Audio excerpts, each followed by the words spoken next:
مقبول حج کا ثواب ملتا ہے۔ بیوی شوہر کو صرف مسکرا کے دیکھے، تھکا مارا شوہر آیا اور بیوی بیچاری خود ہی منہ پہ 12 بجے ہے اور اکتاہٹ کا شکار ہے، اور وہ کہتی ہے زندگی میں سب سے زیادہ غم زدہ میں ہوں، پھر شوہر بھی کہتے ہیں ٹھیک ہے تو بھی سنجیدہ ہو جا، میں بھی سنجیدہ ہوتا، کہیں ایسا نہ ہو تھوڑا سا بولے اور جھگڑا نہ ہو جائے۔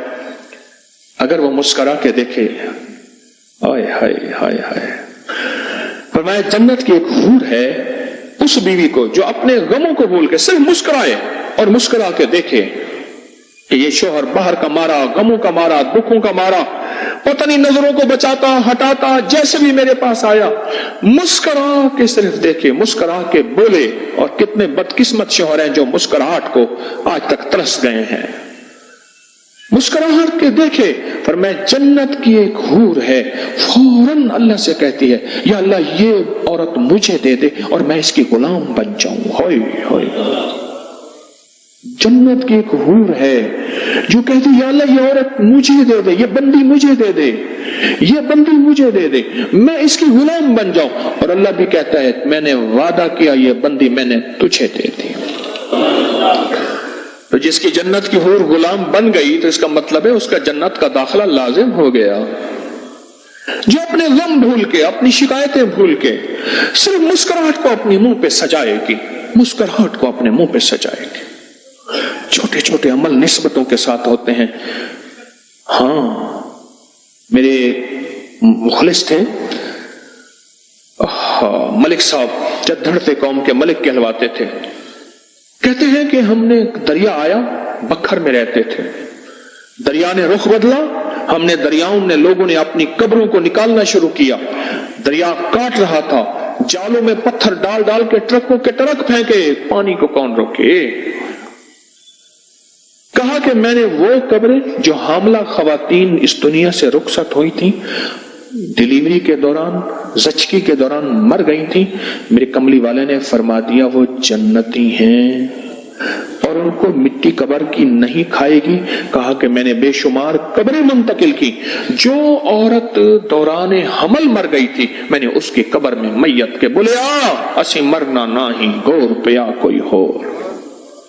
یہ وعدے ہیں، اللہ نے گھر بیٹھے عورت کو یہ وعدے دیے ہیں، نسبتیں ہیں، فوراً ایک جنت کی حور لپکتی ہے، لپکتی ہے۔ گھر بیٹھے بچے ایسا تنگ کرتے دماغ خراب کر دیتے ہیں، بچے ہی سب سے پہلے، پھر گھردار خواتین کی اپنی تنہائیاں ہوتی ہیں، جو باہر پھرنے والی ہے وہ تو اپنا غم غلط کر بیٹھتی ہے، ان کی اپنی تنہائیاں ہوتی ہیں، ساری شکایتیں بھول کے مسکراہٹ دے، مسکراہٹ دے کہ غموں کا مارا۔ ہائے ہائے، حضرت عمر رضی اللہ تعالیٰ فرماتے ہیں کہ میری بیوی جب مجھے دیکھتی ہے مجھے پاک کر دیتی ہے، مجھے پاک کر دیتی ہے۔ کیوں؟ کہ میں بیوی کے ذریعے ہی تقویٰ پا سکتا ہوں۔ بڑی گہری بات ہے، بڑی گہری بات ہے، بیوی کے ذریعے ہی تقویٰ پا سکتا ہوں، بیوی کے بغیر تقویٰ نہیں پا سکتا۔ ایک شخص نے آ کے شکایت کی امیر المومنین کی خدمت میں، امیر المومنین میری بیوی مجھے مسکرا کے نہیں دیکھتی، کبھی مسکراہٹ نہیں دی۔ فرمایا اگر مجھے حکم ہوتا میں درے سے اس کی خبر لیتا کہ وہ اپنے شوہر کو گناہوں کی طرف، اور فرمایا قیامت کے دن یہ پکڑی ہوئی ہوگی اور پوچھا جائے گا کہ بتا اس میں جرم تیرا تھا اس کا نہیں تھا۔ بڑی باریک باتیں ہیں، بڑی باریک باتیں ہیں۔ بعض اوقات تقویٰ، تلاوت، تسبیح اور قرآن اور ذکر کو مائیں چپک جاتی ہیں اور زندگی کے اس لمحے کو چھوڑ دیتی ہیں اور نہیں سمجھتی کہ زندگی کا یہی لمحہ ہے کہ یہ ساری نفلی عبادتیں ہیں، اور بہت فرض عبادت ایک اور ہے کہ اپنے شوہر کو پاک اور متقی رکھنا اور اپنے گھر کو، اپنی زندگی کو پرسکون رکھنا بھول جاتی ہیں۔ میں کئی دوسرے تیسرے میرے پاس یہ جھگڑا آتا ہے، خطوں کے ذریعے بھی آتا ہے اور بالمشافے تو دوسرے تیسرے روز آتا ہے۔ میرے بندہ پاس ایک بندہ آ کے لڑ پڑا، غصے میں آیا، میں نے خود ہاتھ ملایا، اس نے ایسے ہاتھ دیا ایسی ٹیڑھا کر کے، میں کہ بندہ بدلے آیا ہے۔ بیٹھ گیا، بیوی بات کر رہی ہے، حضرت یہ بتائے یہ بتائے، میں نے جی آپ کچھ کہنا چاہیں گے؟ بس ان کی بات سنیں، آپ ان کی بات سنیں، یہ مجھے لائی ہے۔ میں نے کہا بھائی اس کو زبردستی آپ کیوں لائی ہیں؟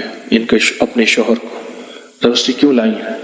کہنے لگے بس حضرت یہ بھی آپ سے نا فیض پائے، یہ آپ کے خلاف ہے۔ اچھا، میں نے کہا آپ کی شکایت؟ اس نے کہا جی میں نے آپ کو بیوی جو دی تھی یہ ملنگڑی بنانے کے لیے دی تھی۔ یہی لفظ کہا اس نے۔ کیا مطلب؟ کہ لگے دن رات تسبیحاں، دن رات وظیفے، دن رات مصلی، گھر کے کام، اس نے تو مجھے دیکھ کے مسکرانا ہی چھوڑ دیا بس۔ میں، میری تنہائی، میرا موبائل اور میرا چارجر، بس۔ میں، میری تنہائی، میرا موبائل، چارجر بہت ضروری ہے، میرا چارجر، بس۔ کہنے لگے عورت چوتھی جگہ، چودھری حشمت علی صاحب تھے ہمارے بزرگ، اور آئے تھے بڑے پرانے، خواب بڑی عجیب باتیں کہتے تھے۔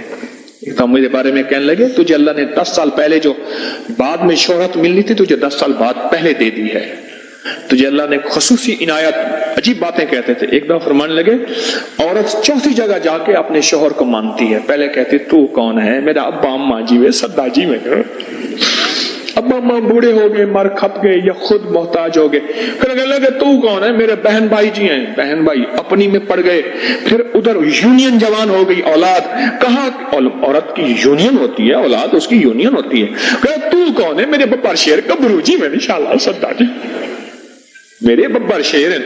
پھر ببر شیر کی اپنی ببر شیرنی آ جاتی ہیں، وہ اپنی ببر شیرنی میں چلے گئے، کہنے لگے پھر آخر میں کہتی ہے میں اور میرا بڈھا ہم دونوں ہی تو ہیں، میں اور میرا دیکھو یہ بڈھا ہم دونوں ہی تو ہیں۔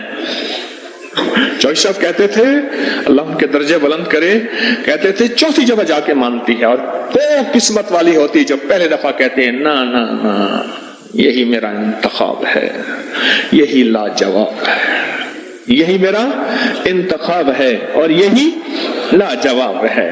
ہائے جو مسکراہٹ کو ہی ترس جائیں، ہر وقت مجھے بعض لوگ کہتے ہیں کہ جب بھی آتے ہیں میری بیوی پریشان بیٹھی ہے، سب کچھ نعمتیں ہیں بس پریشان ہے بیچاری، اللہ ہی جانے کہ کیا پریشانی ہے۔ زندگی تو حالات کا نام ہے، پریشانیاں تو زندگی میں بندہ سوچتا ہی رہتا ہے، آتی جاتی رہتی ہیں۔ ہر بندہ اپنی زندگی سے مسکراہٹ نہیں نکال لے اور ہور کے وعدے کو ہی چھوڑ دے۔